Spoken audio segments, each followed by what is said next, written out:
Sarah Martinez had always believed that doing the right thing would never get her into trouble. At 28 years old, she worked as a customer service representative at Henderson City Bank, a job she had held for 3 years. The pay was decent, the hours were regular, and she genuinely enjoyed helping people solve their financial problems.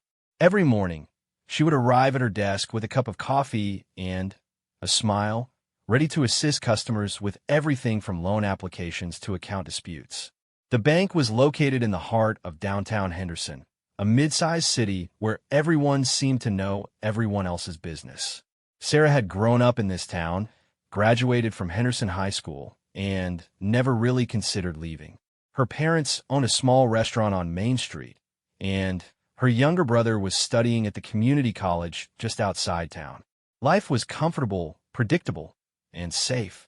On a particularly busy Tuesday morning in October, the autumn leaves were just beginning to change colors outside the large windows of the bank.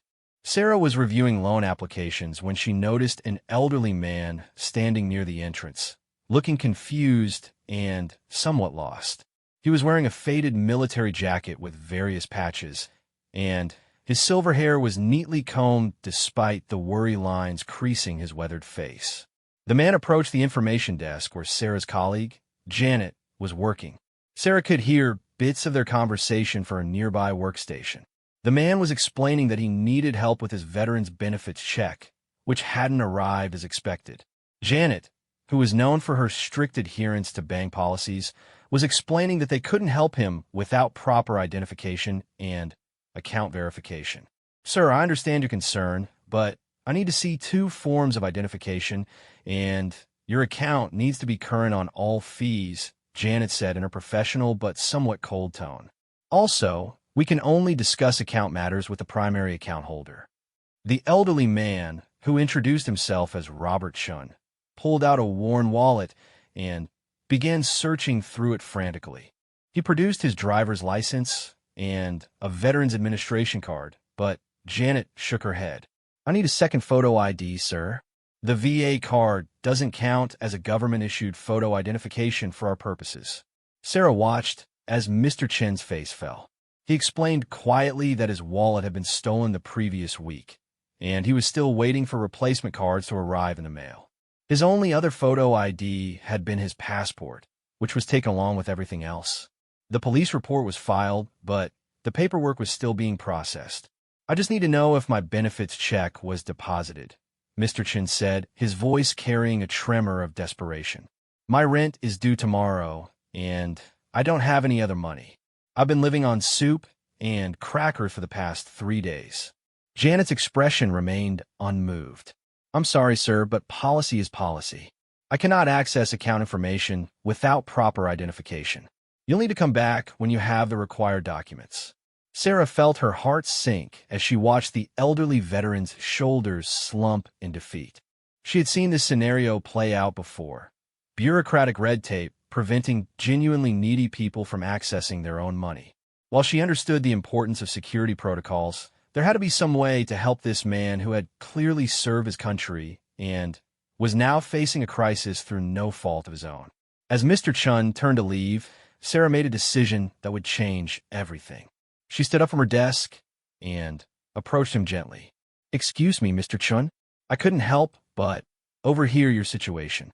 Would you mind waiting just a moment? I might be able to help you figure this out." Janet shot her a warning look, but Sarah ignored it. She had noticed that Mr. Chen's Veterans Administration card had his Social Security number partially visible, and she remembered that there were alternative verification methods available for special circumstances, particularly for elderly customers and veterans. "Let me check something in our system," Sarah said, guiding Mr. Chun to a private consultation area near her desk. "Sometimes we can use alternative verification methods for existing customers who are experiencing temporary identification issues." She pulled up the bank's policy manual on her computer and found the section she was looking for. Under special circumstances, the bank could use a combination of personal information, account history, and signature verification to assist customers who had lost identification due to theft or other emergencies. The process required supervisor approval, but it was possible. Sarah called over her supervisor, Mrs. Patterson, who was known for being fair but strict about following procedures. She explained the situation carefully, emphasizing that Mr. Chun was a veteran who had been a customer for over 15 years and was experiencing hardship due to a recent theft.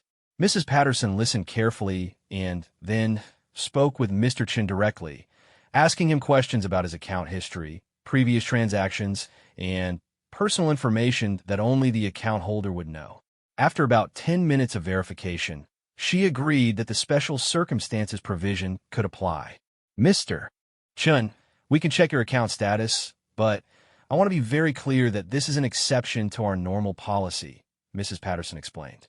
We're doing this because of your long history with our bank and your status as a veteran who is experiencing documented hardship. When Sarah accessed Mr. Chen's account, she found that his benefits check had indeed been deposited that morning, but there was a hold on the funds due to an automated fraud alert triggered by the unusual activity of the police report filing. This was something that could be resolved immediately once the situation was explained to the fraud department. Within 20 minutes, Sarah had contacted the fraud department, explained the circumstances, provided the police report number that Mr. Chun had with him, and had the hold removed from his account. She also helped him set up a temporary ATM card that he could use until his replacement identification arrived. As Mr. Chun left the bank with access to his funds and a way to pay his rent, he thanked Sarah with tears in his eyes. "You don't know what this means to me," he said, shaking her hand warmly. "I was beginning to think that nobody cared about old soldiers anymore." Sarah felt good about what she had done, confident that she had followed proper procedures while still managing to help someone in genuine need. She had used existing bank policies, gotten supervisor approval, and ensured that all security measures were properly followed. She went home that evening feeling proud of her work and grateful that she had been able to make a difference in someone's life. However, her satisfaction was short-lived. The next morning, Sarah arrived at work to find an email from the bank's regional compliance officer requesting an immediate meeting to discuss irregular customer service procedures and potential policy violations that had occurred the previous day. As she sat in her car in the parking lot, reading the email on her phone, Sarah felt a knot forming in her stomach. She realized that despite her good intentions and careful adherence to what she believed were proper procedures, someone had reported her actions as problematic.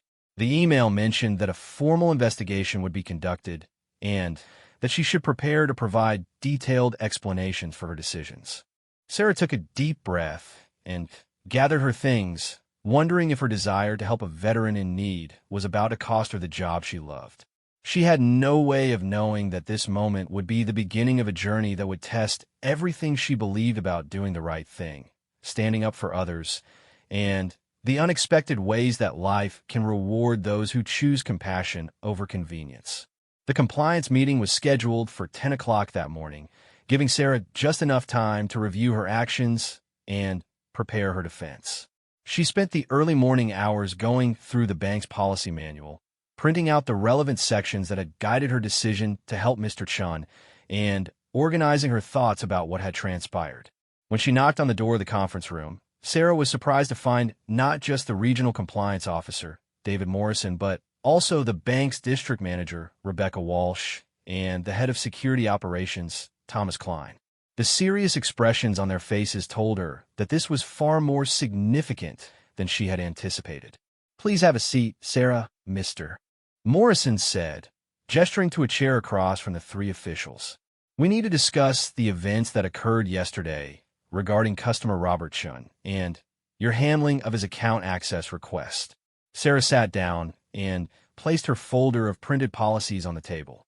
"I understand your concerns, and I want to assure you that I followed all appropriate procedures. I have documentation here that shows—" "Sarah, let me stop you there," interrupted Ms. Walsh, the district manager. "We're not here to discuss whether you followed procedures correctly.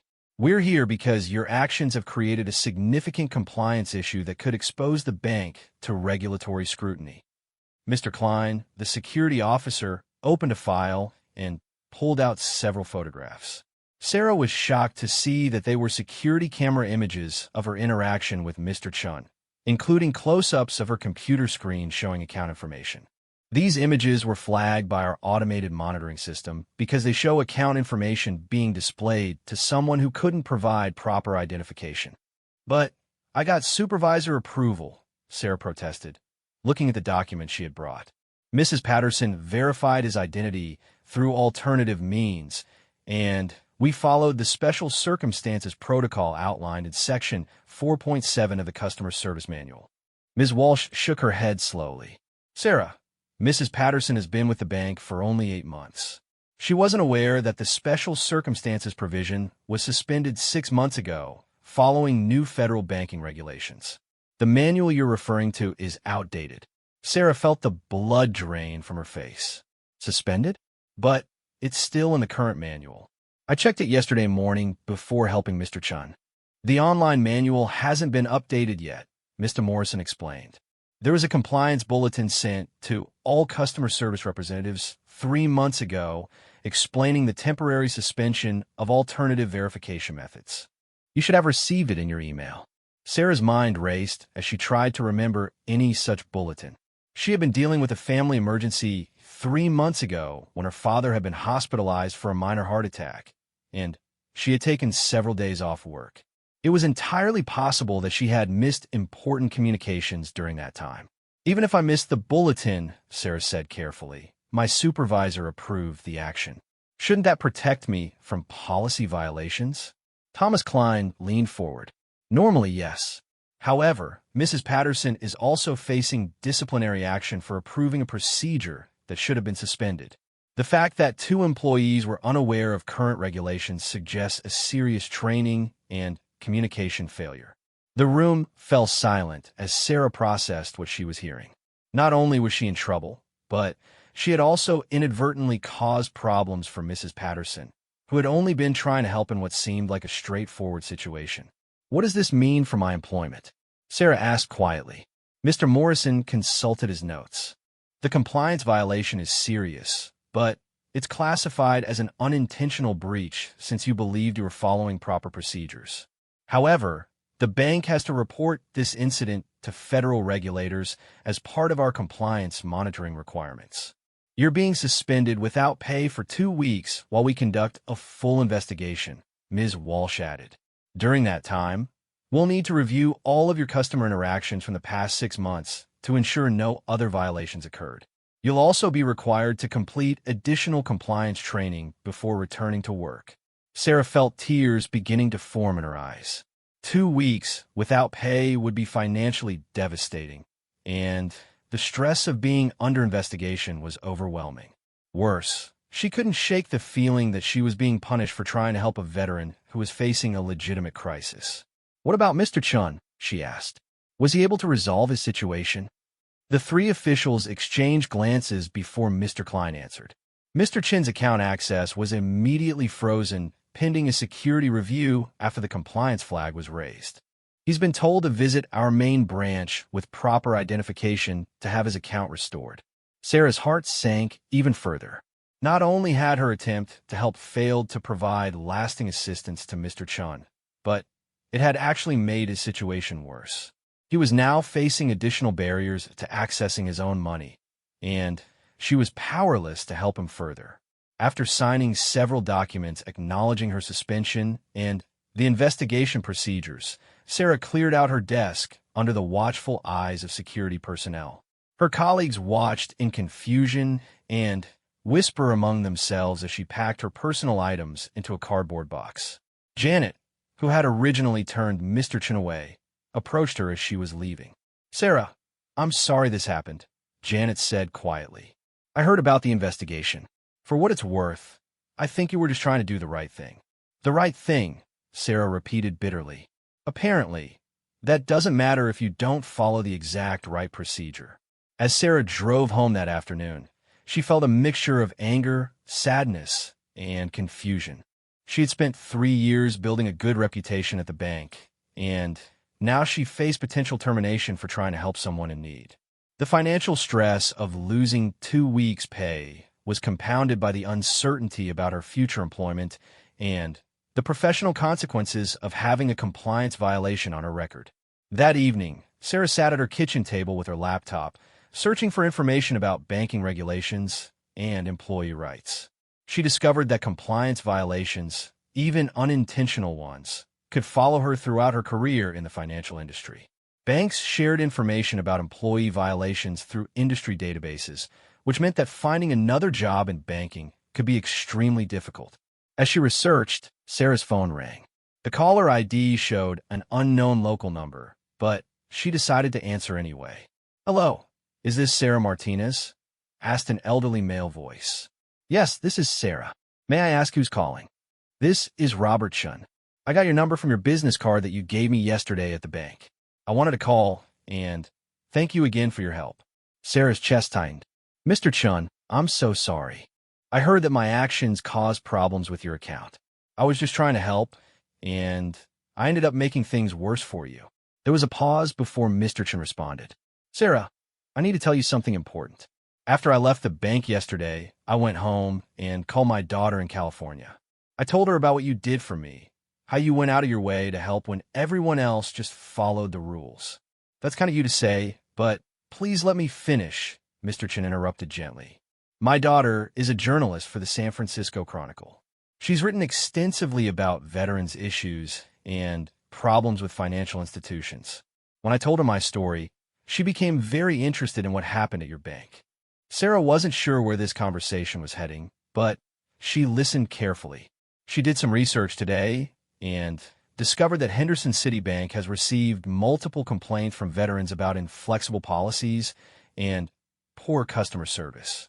Apparently, there's already a federal investigation underway regarding the bank's compliance with veterans' financial protection laws.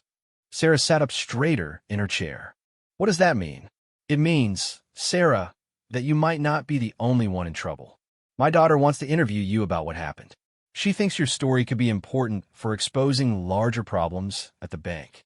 As Sarah hung up the phone a few minutes later, she realized that her simple act of kindness toward a veteran might have opened a door to something much bigger than she had ever imagined. The next phase of this situation was about to begin, and she had no idea where it would lead. 3 days into her suspension, Sarah received a call that would change everything. The voice on the other end was professional but warm, introducing herself as Jennifer Chun, Robert Chin's daughter and an investigative journalist for the San Francisco Chronicle. "Ms. Martinez, my father has told me about your situation, and I've been doing some research into Henderson City Bank's practices. I believe your case is part of a much larger pattern of discriminatory treatment toward veterans and elderly customers." Sarah agreed to meet Jennifer at a small coffee shop downtown, away from the bank and prying eyes. When she arrived, she immediately recognized the family resemblance between Jennifer and her father. Jennifer was in her early 40s, with kind eyes and a notebook that looked well used from years of investigative work. "Before we begin," Jennifer said, pulling out a digital recorder, "I want you to know that I've already spoken with 6 other veterans who have had similar problems at Henderson City Bank over the past 18 months. Your father's case isn't isolated." As Jennifer shared the story she had uncovered, Sarah was amazed by the pattern of behavior.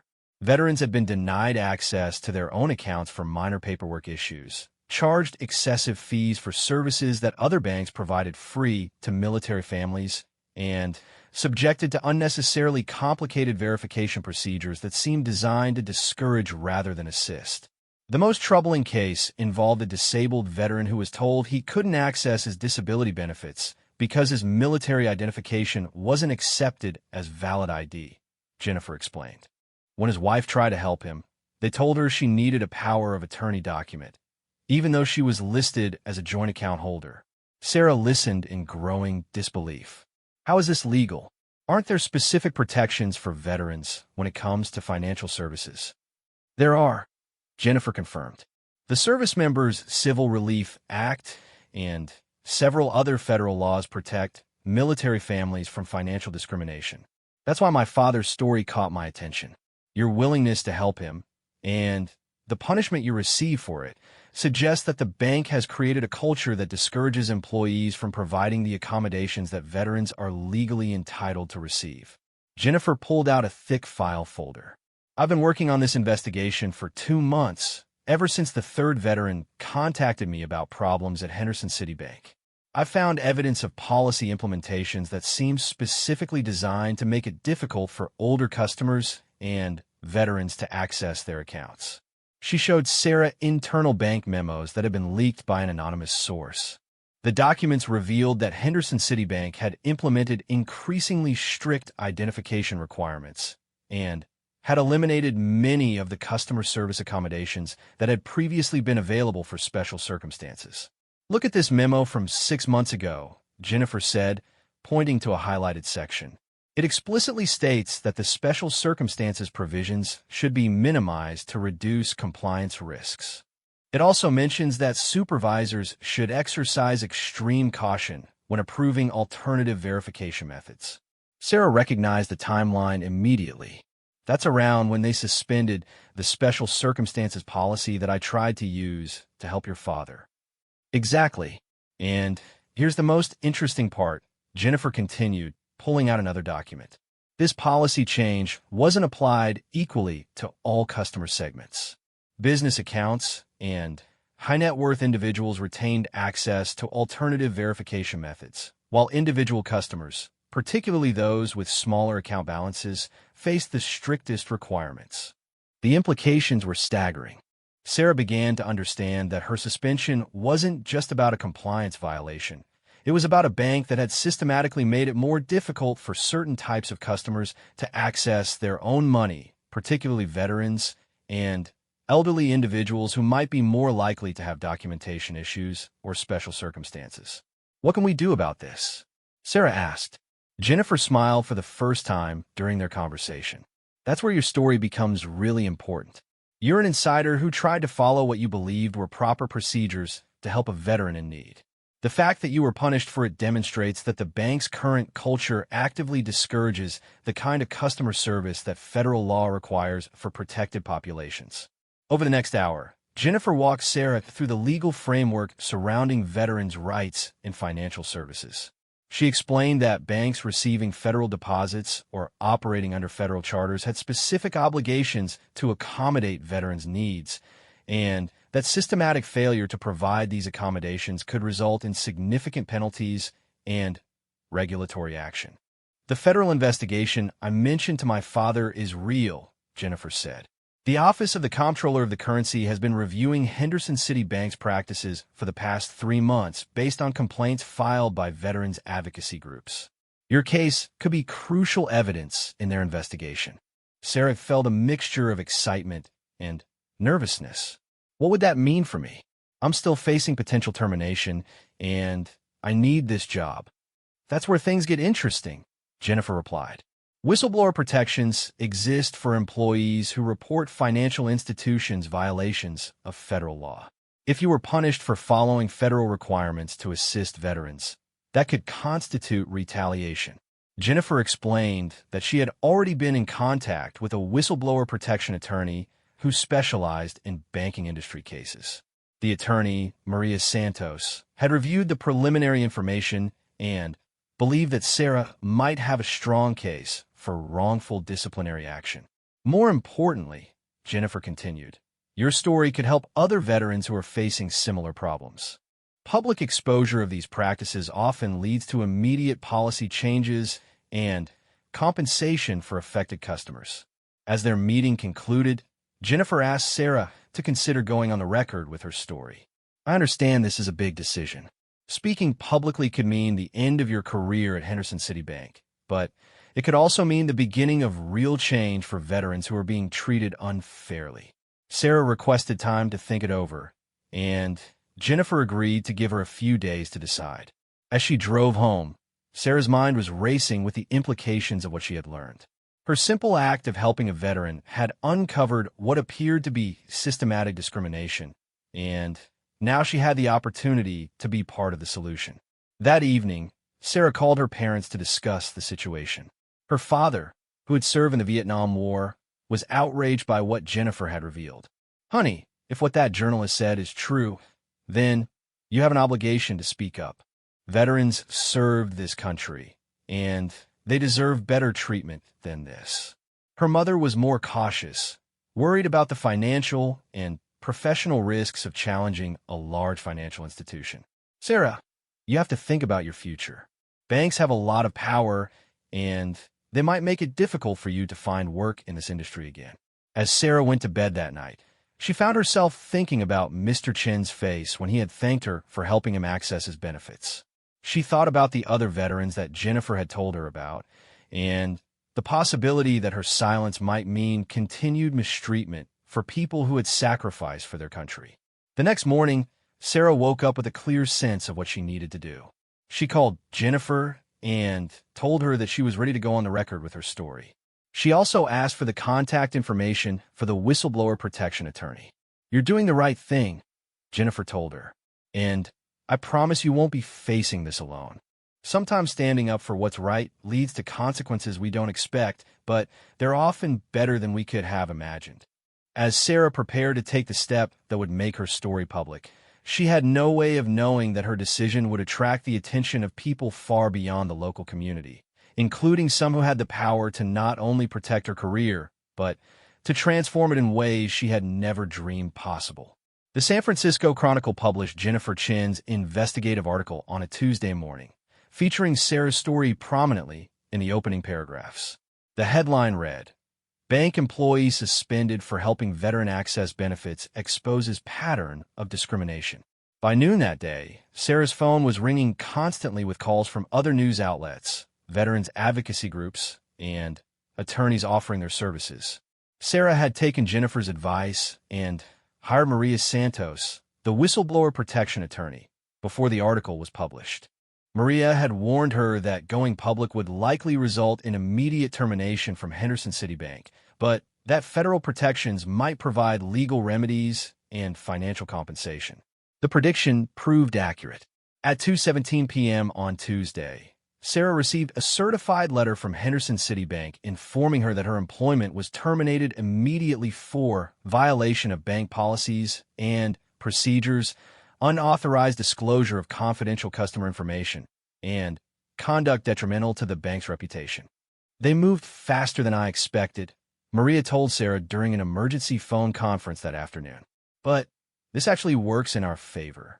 Terminating you the same day that an article about veterans' rights violations was published makes their retaliation pretty obvious." While Sarah was processing the reality of losing her job, something unexpected was happening across the country. The Chronicle's article had been picked up by veteran advocacy groups on social media, and the story was spreading rapidly through networks of military families, veteran service organizations, and congressional offices. By Wednesday morning, Sarah received a call that she never could have anticipated. The voice on the other end was professional and measured, introducing himself as Colonel James Mitchell, the Chief of Staff for Congressman William Harrison, who served on the House Committee on Veterans Affairs.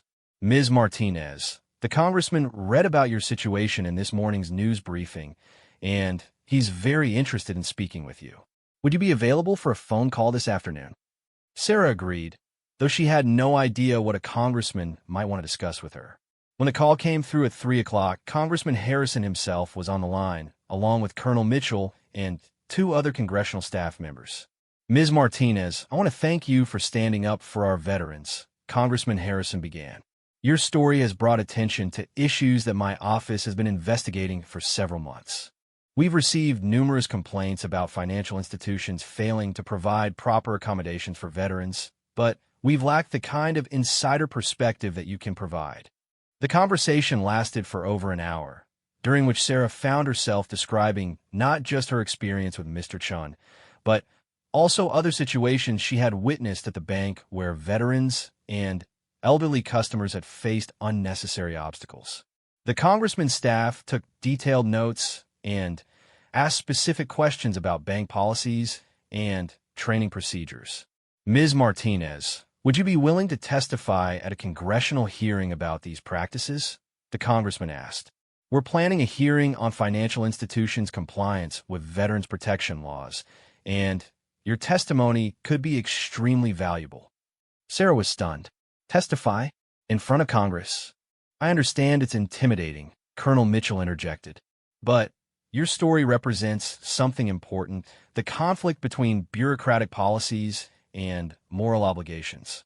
Veterans advocates across the country are already pointing to your situation as an example of what happens when good employees are punished for doing the right thing. After the congressional call ended, Sarah felt overwhelmed by the direction her life was taking.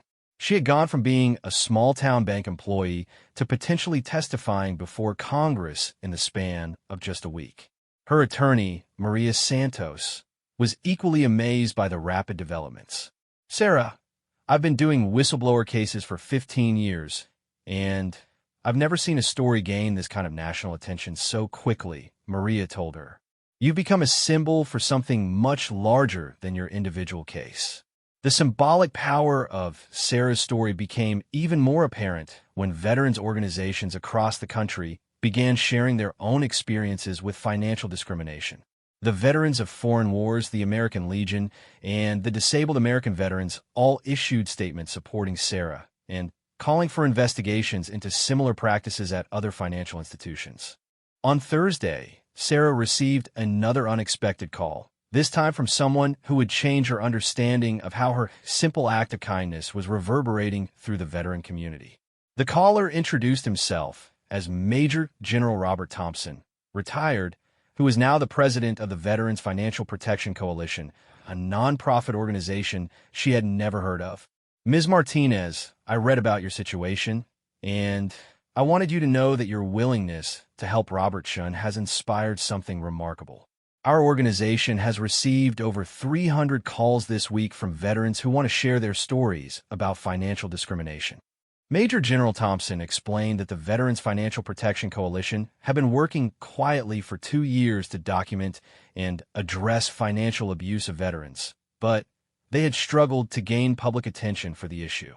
Sarah's story had provided exactly the kind of human face and moral clarity that the issue needed.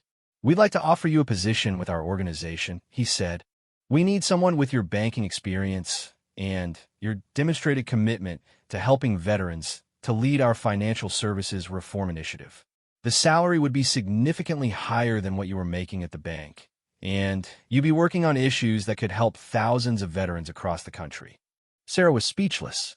A job offer was the last thing she had expected, especially one that would allow her to turn her punishment for helping a veteran into a career dedicated to helping many more veterans. "I don't understand," Sarah said. "I don't have any experience with nonprofit work or advocacy. I was just a customer service representative." "That's exactly why we need you," Major General Thompson replied. "You understand how banks actually operate on a day-to-day level, and you've proven that you're willing to put veterans' needs ahead of bureaucratic convenience. Those are the qualifications that matter most for this work." As Sarah considered this unexpected opportunity, she received yet another surprising phone call. This time, it was from Robert Shun himself, calling to update her on his situation and to share some news that would prove the final piece of her rapidly changing circumstances.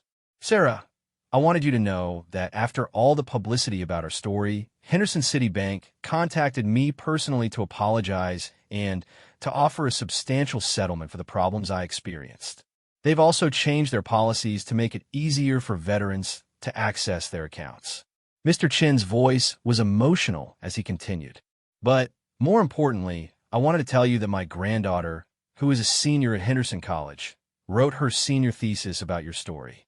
She interviewed dozens of other veterans who had similar experiences, and she discovered something that I think you should know." "What did she discover?" Sarah asked. She found out that Henderson City Bank's discriminatory policies weren't just about compliance or regulation. They were actually part of a deliberate strategy to encourage certain types of customers, older customers, veterans, people with disabilities, to take their business elsewhere. The bank wanted to focus on wealthier, younger customers who were more profitable. This revelation added another layer to Sarah's understanding of why her simple act of helping had caused such a strong reaction from bank management. She hadn't just violated a policy. She had acted against a deliberate strategy designed to discourage the very type of customer assistance that she had provided. As Thursday evening approached, Sarah sat in her apartment, surrounded by business cards from journalists, attorneys, advocacy groups, and government officials. Her answering machine was full of messages from people who wanted to support her, hire her, interview her, or simply thank her for what she had done. The girl who had just wanted to help an elderly veteran access his benefits check had become the center of a national conversation about veterans' rights, corporate responsibility, and the courage required to do the right thing even when it comes with consequences. Tomorrow, she would need to make decisions about congressional testimony, job offers, and the direction her life would take next. But tonight, she finally understood that her moment of trouble for helping a veteran had opened a door to possibilities she had never imagined. 6 months later, Sarah stood in the gleaming conference room of the Veterans Financial Protection Coalition's headquarters in Washington, D.C., looking out at the Capitol Dome through floor-to-ceiling windows. As the newly appointed Director of Financial Services Reform, she was preparing for a meeting with representatives from 12 major banks who had agreed to revise their veteran customer service policies following the congressional hearing where she had testified. The hearing had been a turning point, not just for Sarah's personal story, but for veteran financial rights across the country. Her testimony, delivered with quiet conviction and backed by extensive documentation provided by Jennifer Chin's investigation, had prompted immediate action from federal regulators. The Office of the Comptroller of the Currency had announced new enforcement guidelines for veteran financial protections within days of the hearing. Henderson City Bank had been one of the first institutions to face consequences. The federal investigation that had been quietly underway had concluded with a $2.3 million fine and a requirement to implement comprehensive reforms to their customer service policies. They had also been required to provide restitution to over 400 veterans who had been affected by their discriminatory practices. Sarah's personal legal case had been resolved even more favorably. The bank had agreed to a substantial settlement that included full back pay, compensation for legal expenses, and a public apology. More importantly, the settlement included an admission that Sarah's actions in helping Robertson had been appropriate and that her termination had been retaliatory. The whistleblower settlement had provided financial security, but it was her new career that had given Sarah the sense of purpose she hadn't known she was missing. Working with Major General Thompson and the Veterans Financial Protection Coalition, she had helped develop new training programs for bank employees, created standardized procedures for veteran customer service, and established a hotline for veterans facing financial discrimination. The job had taken her far beyond anything she had imagined possible. She had testified before 3 congressional committees, spoken at banking industry conferences, and worked directly with federal regulators to draft new compliance guidelines. Her banking experience, combined with her firsthand knowledge of how policies affected real customers, had made her an unexpectedly effective advocate. As Sarah prepared for today's meeting, she reflected on how much had changed since that October morning when she had decided to help Robertson. The elderly veteran had become a close friend and informal advisor, often joining her at advocacy events to share his story and thank the financial industry representative for their improved policies. The knock on her office door interrupted her thoughts. "Sarah, they're ready for you in the main conference room," announced Lisa Park, her assistant, who had also become a close friend during the whirlwind months of Sarah's new career. The meeting that followed was a testament to how far things had progressed. Representatives from major banks, including Chase, Bank of America, Wells Fargo, and others sat around a large conference table, discussing implementation timelines for new veteran customer service standards that Sarah had helped develop. The new verification procedures will be in place at all branches by the end of next month, reported the compliance director from one of the nation's largest banks. "We've also implemented the Special Circumstances Training Program that Ms. Martinez designed, and early feedback from both employees and veteran customers has been extremely positive." Sarah listened as bank after bank reported on their progress in implementing reforms that would make it easier for veterans to access their benefits, resolve account issues, and receive the accommodations they were legally entitled to receive. The changes weren't just procedural. They represented a fundamental shift in how financial institutions approached veteran customer service. After the formal meeting concluded, Sarah was approached by Thomas Rodriguez, a vice president from a regional bank in Texas. "Ms. Martinez, I wanted to thank you personally. My son is a veteran who came home from Afghanistan with PTSD and had trouble managing his finances. He was treated terribly by his bank when he needed help accessing his disability benefits. Because of the changes you've helped implement, he's getting the support he needs now. These personal stories have become the most rewarding part of Sarah's work.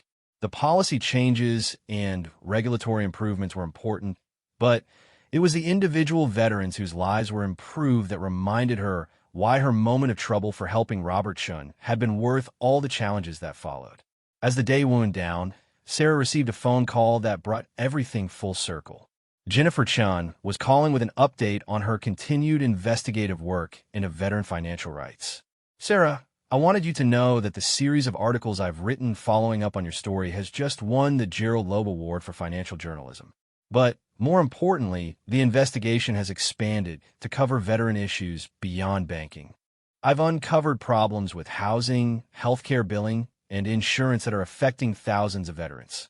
Jennifer's continued work had indeed expanded the impact of that original story far beyond what either of them had anticipated.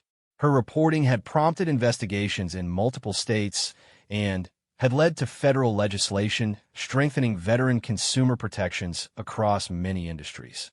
I can't thank you enough for being willing to go on the record with your story, Jennifer continued. Sometimes journalists spend years looking for a story that can really make a difference. Your willingness to speak up gave me the opportunity to expose problems that were affecting thousands of people. As Sarah prepared to leave the office that evening, she stopped by Major General Thompson's office to brief him on the day's meetings. The general, who had become a mentor and father figure during her transition to advocacy work, listened with satisfaction as she reported on the bank's progress. You know, Sarah, when I first called you about joining our organization, I wasn't entirely sure how someone with your background would adapt to this kind of work. But you've exceeded every expectation. You've brought a practical understanding of how financial institutions actually operate that has been invaluable in creating effective reforms. He paused and smiled. More than that, you've shown that sometimes the most powerful advocates are people who never intended to become advocates at all. Your story resonates because you were just an employee trying to do the right thing. As Sarah walked home through the streets of Washington that evening, she thought about the path that had brought her here. The decision to help Robert Chun had seemed like such a small thing at the time, just one customer service representative trying to assist a veteran in need. She had never imagined that this simple act of compassion would lead to congressional testimony, career changes, and nationwide policy reforms. Her phone buzzed with a text message from Robert Chun. Saw you on the news tonight talking about the new banking reforms. Just wanted you to know how proud I am of all you've accomplished. You turn a moment of trouble into a lifetime of helping others. Thank you for never giving up. Sarah smiled as she read the message. Robert Chun was right. Her trouble for helping a veteran had indeed led to unexpected consequences. But those consequences have been far more positive and transformative than anyone could have predicted. Her willingness to face the challenges that came with doing the right thing had opened doors to opportunities she had never imagined and had enabled her to help far more veterans than just one elderly man trying to access his benefits check. As she reached her apartment, Sarah looked back toward the Capitol building, now illuminated against the evening sky. Tomorrow would bring new challenges, new opportunities to advocate for veterans' rights, and new chances to turn problems into solutions. The girl from Henderson who had just wanted to help someone in need had found her calling in life, and it had all started with a moment when she chose compassion over convenience, even when it got her into trouble. The unexpected had indeed happened, not just once, but again and again, each time opening new doors and creating new opportunities to make a difference in the lives of those who had served their country. Sarah's story had become proof that sometimes getting into trouble for doing the right thing is exactly the trouble worth having.